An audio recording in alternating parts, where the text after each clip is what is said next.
खयाम के इस गाने को रफ़ी साहब ने ऐसे गाया कि फिल्मों में अपने पैर जमाने के लिए संघर्ष कर रहे धर्मेंद्र के लिए आगे का रास्ता साफ हो गया। जाने क्या ढूंढती रहती हैं ये आँखें मुझ में। खयाम काव्य रचनाओं को खूबसूरत संगीत में ढालते थे और मोहम्मद रफ़ी अपनी आवाज़ से उसमें जैसे जान डाल देते थे। कहीं एक मासूम नाजुक सी लड़की। इस गाने में रफ़ी साहब का साथ दिया है सुमन कल्याणपुर ने। मुझको इकरार मोहब्बत से हयाती है। और अब मोहम्मद रफ़ी को। जिस प्यार में ये हाल हो उस प्यार से तौबा तौबा, उस प्यार से तौबा।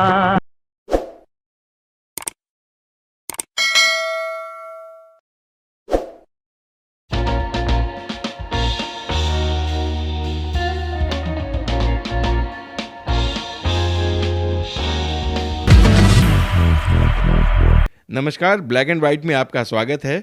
मैं हूं धीरज। आज के इस एपिसोड में हम बात करेंगे हिंदी फिल्मों में गायकी के बादशाह मोहम्मद रफ़ी की और पर्दे पर काव्य रचना को खूबसूरत संगीत में ढाल देने वाले गुणी संगीतकार खयाम की। प्यार का बंधन जन्म का बंधन, जन्म का बंधन टूटे ना। दोस्तों, हर संगीतकार की एक खासियत होती है जो उसे न सिर्फ दूसरों से अलग करती है बल्कि उसके काम को भी एक अलग पहचान देती है। खयाम की पहचान ये थी कि वो साहित्य से जुड़े गाने, गज़ल, गीत या नज़्म को बड़ी खूबसूरती से संगीत के सुरों में पिरोकर पर्दे पर उतार देते थे। वो बेसाख्ता धीमे धीमे सुरों में मेरी धुन में कुछ गुनगुनाती तो होगी। खयाम ने अपने 40 साल के करियर में अपने समय के लगभग सभी गायकों के साथ काम किया। खयाम ने 40 वर्षों में फिल्मी गीतकारों के अलावा साहित्यिक आधार वाले कवियों और शायरों को भी खूब तरजीह दी। उनकी रचनाओं में काव्य हमेशा सबसे ऊपर होता था। 40 साल में उन्होंने बमुश्किल 50 फिल्मों में काम किया, लेकिन उन्होंने ऐसे गाने दिए जिन्हें दुनिया आज भी सुनती है और बार बार सुनती है। और कुछ देर न जा, और कुछ देर ठहर। दुनिया जिन्हें खयाम के नाम से जानती है उनका पूरा नाम है मोहम्मद जहूर खयाम हाशमी।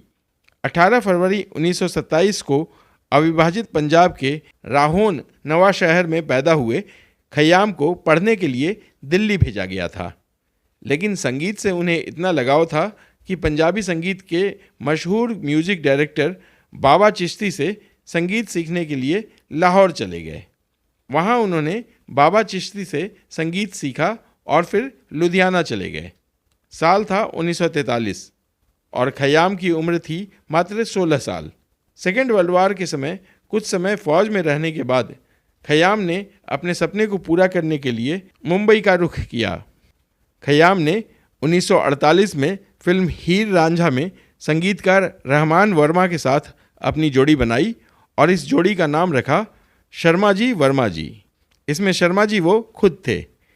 एक स्वतंत्र संगीतकार के रूप में उन्हें ब्रेक मिला 1950 में आई फिल्म बीवी में। अकेले में वो घबराते तो होंगे। इसे गाया था मोहम्मद रफ़ी ने। फिल्म तो फ्लॉप हो गई, लेकिन ये गाना हिट हो गया। पतंगे अपने दोनों पर जलाकर हमारी याद दिलवाते तो होंगे। इस गाने के साथ ही शुरू हो गया खयाम और मोहम्मद रफ़ी का संगीत का सफ़र। खयाम ने 1953 में फिल्म फुटपाथ में तलत महमूद के लिए और 1958 में फिल्म सुबह होगी के लिए मुकेश और आशा भोसले के कई हिट और लोकप्रिय गानों को कंपोज किया। यहाँ यह बताना ठीक रहेगा कि फिल्म फिर सुबह होगी में राज कपूर थे, इसलिए यह तय था कि मुकेश ही उनके लिए गाना गाएंगे। लेकिन इस फिल्म में मोहम्मद रफ़ी ने मुकेश के साथ एक गाना गाया। पहले मुकेश को सुनिए। तुम जैसों को जो पड़ती है उस मार से तौबा तौबा, उस मार से तौबा। और अब मोहम्मद रफ़ी को। जिस प्यार में ये हाल हो उस प्यार से तौबा तौबा, उस प्यार से तौबा। खयाम ने फुटपाथ और फिर सुबह होगी के लिए कई हिट गाने कंपोज किए, लेकिन जिस फिल्म के गानों ने उन्हें एक सफल कंपोजर के रूप में स्थापित किया वो थी 1961 में आई फिल्म शोला और शबनम। जाने क्या ढूंढती रहती हैं ये आँखें मुझ में। इस यादगार गाने को गाया है रफ़ी साहब ने। राख के ढेर में शोला है ना चिंगारी है। यह गाना कई मायनों में यादगार है। शोला और शबनम बतौर हीरो धर्मेंद्र की शुरुआती फिल्मों में से एक है। यह दौर था धर्मेंद्र के स्ट्रगल का। वो उस समय फिल्मों में अपना पैर जमाने के लिए घोर संघर्ष कर रहे थे। आप अंदाज़ा लगा सकते हैं कि जब धर्मेंद्र को यह मालूम पड़ा होगा कि रफ़ी साहब उनके लिए गाना गाने वाले हैं तो उनकी क्या हालत हुई होगी। जुर्म वफा जुर्म तमन्ना है गुनाह। खयाम के इस खूबसूरत गाने ने धर्मेंद्र के लिए दो काम किए। उन्हें पर्दे पर एक अभिनेता के तौर पर जमने का एक खूबसूरत मौका दिया और उनके आगे के करियर के लिए रास्ता साफ कर दिया।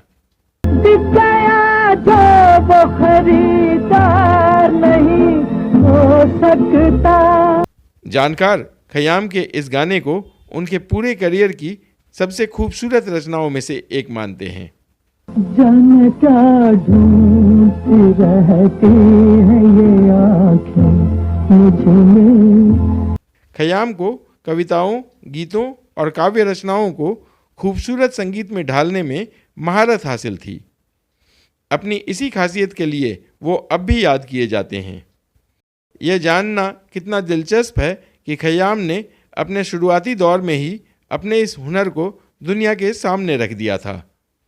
उन्होंने इस गाने को ऐसे कंपोज किया कि यह उनके करियर के सबसे खूबसूरत नगमों में से एक बन गया। आप खुद देखिए कि महान शायर कैफी आज़मी की खूबसूरत काव्य रचना को उन्होंने संगीत में किस तरह ढाला है। गया जो वो खरीदार नहीं हो सकता।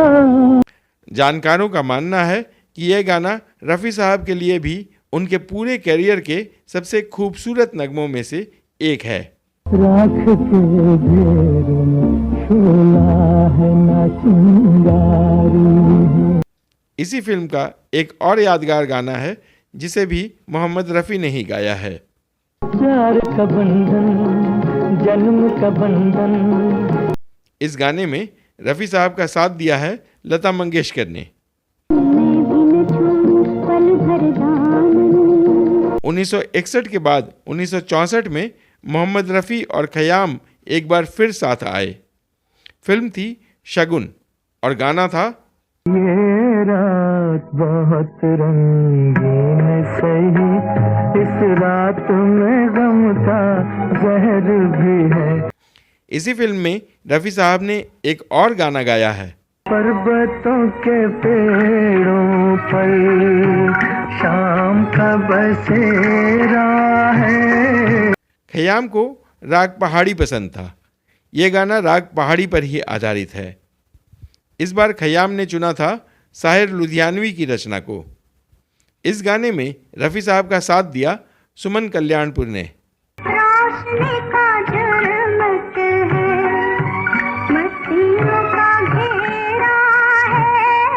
1964 के बाद 1965 में मोहम्मद रफ़ी ने खयाम के लिए एक बेहद रोमांटिक गाना गाया। कब तलक रहिएगा यूं दूर की चाहत बनके। ये गाना है फिल्म मोहब्बत इसको कहते हैं का। इस गाने को लिखा था मजरूह सुल्तानपुरी ने। अपनी तकदीर बना लूं तो चले जाइएगा।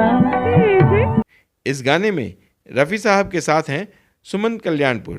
देखिए सर को झुका लूं तो चले जाएगा।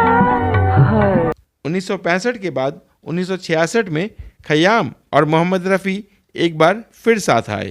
जिस्म का रंग फजा में जब बिखर जाएगा। ये गाना है 1966 में आई फिल्म आखिरी खत का। राजेश खन्ना की यह पहली फिल्म थी। मोहम्मद रफ़ी और खयाम के इस गाने ने राजेश खन्ना को करियर की शुरुआत में एक अच्छा स्टार्ट दिया। और कुछ देर न जा और कुछ देर ठहर। खयाम को साहित्य से जुड़ी उत्तम काव्य रचनाएं बहुत आकर्षित करती थीं, चाहे वो नज़्म हो, गज़ल हो या कोई खूबसूरत कविता या गीत। 70 के दशक के मध्य से खयाम ने रफ़ी साहब के साथ काम नहीं किया था, लेकिन एक लंबे अरसे के बाद खयाम ने रफ़ी साहब से फिर एक बेहद खूबसूरत गाना गवाया। वो बेसाख्ता धीमे धीमे सुरों में मेरी धुन में कुछ गुनगुनाती तो होगी। ये गाना है 1977 में आई फिल्म शंकर हुसैन का। इस गाने को खयाम के सबसे खूबसूरत नगमों में से एक माना जाता है। इसे लिखा है कमाल अमरोही ने। मेरा नाम अपनी किताबों पे लिख कर वो दांतों में उंगली दबाती तो होगी। इस खूबसूरत नगमे को खयाम ने रफ़ी साहब से उस दौर में गवाया था जब लोगों ने कहना शुरू कर दिया था कि रफ़ी साहब का ज़माना चला गया। कहीं एक मासूम नाजुक सी लड़की बहुत खूबसूरत मगर सांवली सी। खयाम के लिए रफ़ी साहब ने आखिरी बार गाया फिल्म चंबल की कसम के लिए। शेर का हुस्न हो नगमे की जवानी हो तुम। यह फिल्म आई थी 1980 में। खयाम ने इसे भी बांधा राग पहाड़ी में। इस फिल्म का एक और लोकप्रिय गाना है पास आओ के सीनों पे कुछ जख्म तो भर जाए। इस गाने में रफ़ी साहब का साथ दिया है लता मंगेशकर ने। इन गानों को लिखा था शायर साहिर लुधियानवी ने। तारों में बसी चलते धरती में उतर जाए। यह फिल्म रिलीज हुई थी 8 अगस्त 1980 को, लेकिन रफ़ी साहब ने इससे पहले ही 31 जुलाई 1980 को इस दुनिया को अलविदा कह दिया। सुरमई उजाला है चंपई अंधेरा है। खयाम ने इसके बाद भी दुनिया को कई बेहद खूबसूरत नगमे दिए। ये क्या जगह है दोस्तों। खयाम के इस गाने को भला कौन भूल सकता है। दिखाई दिए यूं के बेखुद किया। तो फिर आज के एपिसोड में इतना ही। अब अपने दोस्त और होस्ट धीरज को दीजिए इजाजत। नमस्कार। कहीं एक मासूम नाजुक सी लड़की